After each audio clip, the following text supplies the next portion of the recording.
Hello students, good afternoon and welcome my science period. Today we are going on fourth chapter animals and their babies. Okay, in last period I will introduce this chapter and one is point mammals. Okay, हमने देखा था animals reproduce in two ways. First is by giving birth to babies. Okay, so I can explain this mammals. So birth to babies. Then next is by laying eggs. Okay, तो egg laying animals. तो egg laying animals के बारे में हम information लेने वाले हैं. मतलब बच्चे जो रिप्रोड्यूस होते हैं. ओके, एनिमल्स जैसे रिप्रोडक्शन करते हैं. This are the two ways. Okay, this are the two ways to reproduce. Then first is by giving birth to babies. Okay, then mammals you have already explain and you have already learn. Then today's by laying eggs. तो by laying eggs के बारे में हम information लेने वाले हैं. सो egg laying animals मतलब अंडे देने वाले जो जानवर होते हैं. ओके, अंडे देने वाले जानवर. जैसे some animals reproduce their young ones by laying eggs. Okay, मतलब क्या है कि सम एनिमल्स कुछ जानवर जो ऐसे हैं कि युवाओं को जन्म देने के लिए उनको अंडे देने पड़ते हैं. ओके, वो अंडे देते हैं. जैसे मैमल्स में मैंने आपको बताया था कि यहाँ पे मैमल्स अंडे नहीं देते, तो वो सीधे सीधे बच्चों को जन्म देते हैं. ओके, जैसे यहाँ पे काउज है, डॉग है. ओके, ये सीधे सीधे क्या करते हैं, बेबीज को जन्म देते हैं. वैसे ही अगर हम यहाँ पे देखते हैं some animals reproduce their young ones by laying eggs. मतलब कि कुछ जानवर जो है युवाओं को जन्म देने के लिए अंडों का इस्तेमाल करते हैं. मतलब अंडे देते हैं और उन्हीं अंडों में से युवा जन्म लेते हैं. ओके, यंग वंस मतलब युवा वही से जन्म लेते हैं, यही से प्रजनन होता है. Such animals are called egg laying animals और ओविपोरस एनिमल्स. ओके, मतलब इन्हीं जानवरों को अंडे देने वाले जानवर या फिर यहाँ पे ओविपोरस एनिमल्स मतलब अंडा देने वाले जानवर कहा जाता है. ओके, जैसे यहाँ पे विविपोरस एनिमल्स मतलब क्या है कि ये बेबीज को जन्म दे रहे हैं. सो विविपोरस एनिमल्स एंड ये सीधे सीधे अंडों से युवा बाहर निकल रहे हैं. ओके, ये अंडों से अपने बच्चों को जन्म दे रहे हैं. So oviparous animals. Okay, all birds lay eggs यानी सभी जो पक्षी है ये सभी पक्षी अंडे देते हैं. Okay, without bat. ये मैंने आपको बताया, bat is the only mammal that can fly. Okay, so all birds lay eggs. When the egg hatch the young birds come out. Okay, अभी यहाँ पे देखिए कि व्हेन द एग्स, अभी जब ये अंडे देते हैं तो अंडे देने के बाद देखिए कुछ दिनों बाद. ओके, कुछ दिनों बाद व्हेन द एग्स, जब ये अंडे देते हैं तो अंडे देने के बाद देखिए hatch the young birds come out. Okay, उस शेल को तोड़ के ओके हैच करके the young birds come out. Okay, वहां से बच्चे बाहर आते हैं, वहां से युवा बाहर निकलते हैं. ओके, मतलब सभी पक्षी अंडे देते हैं और इन्हीं अंडों में से युवा बाहर आते हैं. Okay, young birds are cared by one or both the parents. Okay, मतलब जो युवा होते हैं जो अभी अभी जन्मे हैं तो उनकी केयर करने के लिए one or both the parents मतलब एक तो माँ उनका ख्याल रखती है या फिर उनके जो पेरेंट्स हैं. ओके, उनके फादर जो है वो उनका ख्याल रखते हैं या फिर ये दोनों मिलके उनका ख्याल रखते हैं. ओके, इसलिए कहा गया है कि यंग बर्ड्स मतलब युवा जो होते हैं, युवा बर्ड्स जो होते हैं जो अभी अभी जन्मे होते हैं, young birds are cared by one or both the parents मतलब किसी एक द्वारा या फिर उन दोनों द्वारा उनकी केयरिंग की जाती है. Okay, Until they are ready to fly away and live on their own. ये कब तक उसकी देखभाल करते हैं ये भी देखिए कि young birds are cared by one or both the parents until they are ready to fly away and live on their own. मतलब जब तक वो उड़ने के लिए तैयार नहीं हो जाते तब तक ये उनकी देखभाल करते हैं. मतलब वो खुद से उड़ना चाहिए और live on their own और वो अकेले ही जिंदा रहना चाहिए. ओके, मतलब अकेले उसको जीना आना चाहिए, उसको उड़ना आना चाहिए, रेडी टू फ्लाई. तब तक वो उसकी केयर करते हैं। ओके, एक बार अगर उनके युवा उड़ने के लिए तैयार हो जाते हैं तो बाद में वो उनकी केयरिंग करना छोड़ देते हैं। ओके, मतलब जब तक कि वो खाना नहीं खा सकते, जैसे मैंने आपको पहले इसमें बताया था कि नेस्टिंग हैबिट्स में कि पेरेंट जो होते हैं, ओके, बर्ड्स पेरेंट जो होते हैं वो उनको खाना खिलाते हैं।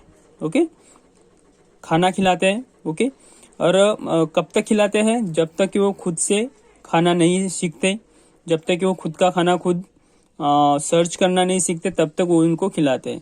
तो ready to fly away and live on their own, like that snakes, lizards, birds, frogs and even insects by lay eggs. Okay, मतलब अभी अंडे देने वाले जानवर अगर देखते हैं तो स्नेक्स है, ओके, सांप, उसके बाद लिजर्ड्स है, छिपकली, बर्ड्स है, पक्षी है, फ्रॉग्स है। ओके, ये सभी क्या करते हैं? एंड इवन इंसेक्ट्स, इंसेक्ट्स भी अंडे देते हैं। ओके, इंसेक्ट्स भी अंडे देते हैं, मतलब अपने युवाओं को रिप्रोड्यूस करने के लिए ये अंडों के द्वारा ही उनको रिप्रोड्यूस करते हैं। This is the egg laying animals. Okay, egg laying animals. Okay, उसके बाद हम देखने वाले हैं व्हाट इज एन एग, मतलब अंडा क्या है। ओके, अभी इसमें से बच्चे कैसे तैयार होते हैं, ओके, युवा किस तरीके से तैयार होते हैं, ये भी हम देखने वाले हैं। Most animals come out from eggs. Okay, यानी ज्यादातर एनिमल जो है, ये ज्यादातर एनिमल अंडों से बाहर निकलते हैं। Okay, come out from eggs. So eggs have a shell और an outer covering which keeps the eggs from drying out and which also protects the baby growing inside. अभी यहाँ पे देखिए कि egg have a shell, egg को अगर हम देखते हैं तो एग के ऊपर इस तरीके से शेल बना होता है। ओके, ऊपर हार्ड शेल होता है थोड़ा, आपने देखा होगा, आप यहाँ पे देख सकते हो। ओके, ये हार्ड शेल होता है। एग हैव अ शेल और एन आउटर कवरिंग। ओके, ये बाहर से उसको क्या करता है? कवर करता है। किस लिए कवर करता है? देखिए, covering which keeps the egg from drying out. Okay, मतलब बाहर की नमी उसके अंदर नहीं जानी चाहिए, इसलिए वो आउटर जो होता है, ओके, आउटर कवरिंग जो होती है, आउटर कवरिंग से उसको क्या करता है? ड्राई करता है। ओके, मतलब उसको ड्राई रखता है। And which also protects the baby growing inside, मतलब इस अंडे के अंदर बेबी जो है, बेबी ग्रो हो रहा है। ओके, इस अंडे के अंदर क्या हो रहा है? इस एग के अंदर बेबी ग्रो हो रहा है, तो उसको प्रोटेक्ट करने के लिए ये जो बाहर का जो शेल है, outer covering, okay, outer covering होती है, ये आउटर कवरिंग उसको प्रोटेक्ट करती है। मतलब अंदर जो युवा तैयार हो रहा है, उस युवा को कुछ परेशानी ना हो, वो अच्छे से वहां पे विकसित हो, इसलिए ये उसको आउटर कवर देता है और उसको ड्राई रखता है। Okay, the shell is a hard and thick covering. Okay, अभी आप यहाँ पे देख सकते हो कि ये जो शेल होता है ये हार्ड होता है और थिक होता है। Hard and thick covering, the shell is a hard and thick covering. Okay, ये जो शेल होता है ये हार्ड और थिक कवरिंग होती है, मोटी कवरिंग होती है। द एम्ब्रो और अनबोर्न चिक lies in the yellow part called yolk. Okay, अभी यहाँ पे देखिए कि ये जो पीला पार्ट है, okay, yellow, this is yellow part called yolk, यानी इसको जर्दी कहा जाता है। ओके, एम्ब्रो, ओके, इसे जर्दी कहा जाता है। द एम्ब्रो और अनबोर्न चिक lies the yellow part called yolk, मतलब अनबोर्न चिक जो अभी तक जन्मा नहीं है, वो जो चीक है, वो जो चूजे होते हैं वो यहाँ पे तैयार होते हैं। ओके, येलो पार्ट में वो तैयार होते हैं। मतलब क्या है कि the एम्ब्रो feeds on the yolk is it grows, मतलब वो यहीं पे विकसित होते हैं, यहीं पे ग्रो होते हैं। ओके, मतलब ये जो एम्ब्रो है, एम्ब्रो और अनबोर्न चिक lies the yellow part called yolk. Okay, the एम्ब्रो feeds on the yolk is it grows, मतलब वो यहीं पे तैयार होती है, उसकी फीडिंग यहीं पे होती है। ओके, येलो पार्ट में। और उसके बाद देखिए कि watery white part called albumen. Okay, अभी ये जो इसके बाद अंडे को अगर तोड़ के देखते हैं हम, तो येलो पार्ट के साथ साथ एक आपको व्हाइट वाटरी व्हाइट पार्ट आपको दिखाई देता है। ओके, वाटरी व्हाइट पार्ट पानी जैसे चिपचिपा होता है। Okay, this is albumen and this albumens are protect the embryo. मतलब ये जो एल्बुमेन है, ओके, ये जो एल्बुमेन है, ये एल्बुमेन इस को क्या करता है, प्रोटेक्ट करता है। मतलब यहाँ पे जो चूजा या फिर जो चिक्स है, ये चिक को प्रोटेक्ट करने के लिए, उसको ग्रो करने के लिए ये एल्बुमेन प्रोटेक्ट करता है, ये एल्बुमेन उसको हेल्प करता है। Okay, the mother keeps the egg warm bye sitting on them for a long period of time. Okay, अब यहाँ पे देखिए कि ये अंडे जो है, ये अंडे देने के बाद देखिए कि कुछ दिनों तक, ओके, अगर देखते हैं, the mother keeps the egg warm bye sitting on them for a long period of time, यानी ज्यादा दिनों तक, long period, okay, long period तक ये उन अंडों के ऊपर बैठे रहते हैं। ओके, अगर हम अपने घर की मुर्गी का अगर एग्जाम्पल लेते हैं, तो मुर्गी अंडे देने के बाद 21 दिनों के लिए, ओके, 21 दिनों के लिए उन अंडों के ऊपर बैठी रहती है। तो वो क्यों बैठे रहते हैं, देखिए कि the mother keeps the eggs warm, मतलब एग को गर्म रखने के लिए, उसको वार्म करने के लिए, क्योंकि बच्चे वहीं पे विकसित होने वाले हैं, बच्चे वहीं से उसको मिलने वाले हैं। तो उनको वार्म करने के लिए कुछ दिनों तक जो बर्ड्स होते हैं वो उन अंडों के ऊपर बैठे रहते हैं, by sitting on them for a long period. Okay, ज्यादा समय तक वो वहीं पे बैठे रहते हैं। Then of time, this is called incubation. Okay, incubation, this is incubation. Okay, the embryo grows into a chick and comes out when the egg hatches. Okay, उसके बाद देखिए कि जब इंक्यूबिनेशन होता है, ओके, इंक्यूबेशन होता है, इंक्यूबेशन मतलब क्या है कि ये उसको गर्म कर रहे हैं। ओके, मतलब ईवा जो बाहर आ रहे हैं वो अच्छे बाहर आने चाहिए, इसलिए उनको वार्म करना बहुत जरूरी होता है। ओके, तो जब ये वार्म करते हैं तो this is called incubation. The embryo grows into a chick and comes out when the egg hatches. अब यहाँ पे देखो कि ये जो एम्ब्रो होता है, ये एम्ब्रो जब ग्रोज होता है, ओके, जैसे मैंने यहाँ पे आपको बताया था कि एम्ब्रो और अनबोर्न चिक lies in the yellow part called elk. Okay, तो यहाँ पे ये चूजा तैयार हो रहा है, चिक तैयार हो रहा है।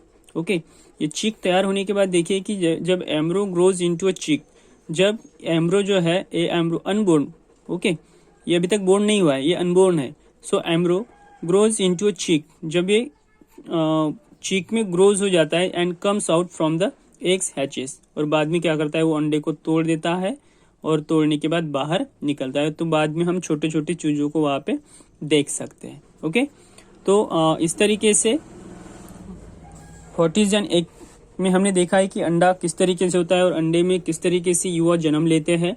ओके, ये जो जर्दी होता है एल्क में, पीला येलो पार्ट होता है, येलो पार्ट में ही वो विकसित होता है। ओके, और जो वाटरी व्हाइट पार्ट होता है जिसको हम एल्बुमेन कहते हैं, ओके, ये क्या करता है, उसको प्रोटेक्ट करता है। मतलब यहाँ पे जो अनबोर्न चिक है, उस अनबोर्न चिक को प्रोटेक्ट करने के लिए व्हाइट पार्ट में आपको एल्बुमेन होता है। ओके, ये व्हाइट पार्ट उसको क्या करता है, प्रोटेक्ट करता है। और उसके बाद अगर ये शेल को देखते हैं हम, तो ये शेल क्या करता है, ये शेल जो है ये उसको आउटर कवरिंग देता है कि जिससे वो उसको ड्राई रख सके। ओके, और युवाओं को जन्म लेने के लिए इंक्यूबेशन प्रोसेस ये मदर द्वारा की जाती है। Okay, the mother keeps the eggs warm bye sitting on them for a long period of time. Okay, ज्यादा समय तक वो जो मदर है, ओके, तो वो मदर उन अंडों के ऊपर बैठती है, उनको वार्म करती है। ओके, और उसके बाद इंक्यूबेशन कंप्लीट होने के बाद वहां से चूजे जो है वो बाहर निकलते हैं। उसके बाद हम देखने वाले birds. Okay, birds build nest to lay eggs. Okay, ये हमने फोर्थ चैप्टर में भी देखा है। ओके, थर्ड चैप्टर में भी देखा है। Birds build nest to lay eggs, अंडे देने के लिए पक्षी जो होते हैं वो घोंसला तैयार करते हैं। Okay, the father and the mother birds sit on these eggs to keep them warm. Okay, अब यहाँ पे देखिए कि फादर हो या मदर हो, उन अंडों के ऊपर बैठते हैं और उन अंडों को वार्म करते हैं। ओके, मतलब the father and the mother bird seat on these eggs to keep them warm. Okay, उनको गर्म रखने के लिए मदर या फिर फादर, इन दोनों में से कोई भी उनके ऊपर बैठते हैं। So that the young birds may develop and grow inside the egg. Okay, मतलब उस एग में समझो कि जो बर्ड्स है, यंग बर्ड्स है, तो young birds, so that the young birds may develop and grow inside the eggs, मतलब इस एग के अंदर जो बेबी या यंग बर्ड्स होते हैं, यंग बर्ड्स ये यहाँ पे डेवलप हो रहे हैं, ग्रो हो रहे हैं। ओके, मतलब अंडे के अंदर हो रहे हैं, वो अंडे के बाहर नहीं हो रहे। ओके, मतलब जब वो तैयार होंगे तो वो अंडे के अंदर तैयार होंगे। After a few days the eggs hatch, the young ones come out. Okay, यानी कुछ दिनों बाद, जैसे यहाँ पे भी मैंने आपको बताया था कि लंबे समय तक यहाँ पे जो मदर होती है वो अंडों को वार्म करती है, और उसके बाद बच्चे यहाँ पे येलो पार्ट में तैयार होने के बाद वो उसको क्या करते हैं, तोड़ देते हैं, और वो अंडों से बाहर निकलते हैं। ओके, तो आशा करता हूँ आप लोगों को समझ में आया होगा egg laying animals and what is an egg, and birds के बारे में हमने देखा है यहाँ पे। और बर्ड्स के बारे में मैंने आपको 3rd चैप्टर में और ज़्यादा अच्छी तरीके से एक्सप्लेन किया है। ओके, अगर आपको फिर से वो वीडियो अगर रिपीट देखना हो 3rd चैप्टर का, तो आप मेरे यूट्यूब चैनल में जा सकते हैं और वहाँ पे देख सकते हो। अभी भी वीडियो वहीं पे आपको मिलेंगे। उसके बाद फ्रॉग जो है, ये इस फ्रॉग के बारे में हम नेक्स्ट पीरियड में इंफॉर्मेशन लेने वाले हैं। कि वैसे बटरफ्लाई है, और बटरफ्लाई के साथ parental care of the young ones of animals, ये हम नेक्स्ट पीरियड में देखने वाले हैं। ओके, तो आज के लिए इतना ही है। भी आज हम रुकेंगे यहीं पे। Goodbye, take care, stay home and stay safe, bye, see you tomorrow.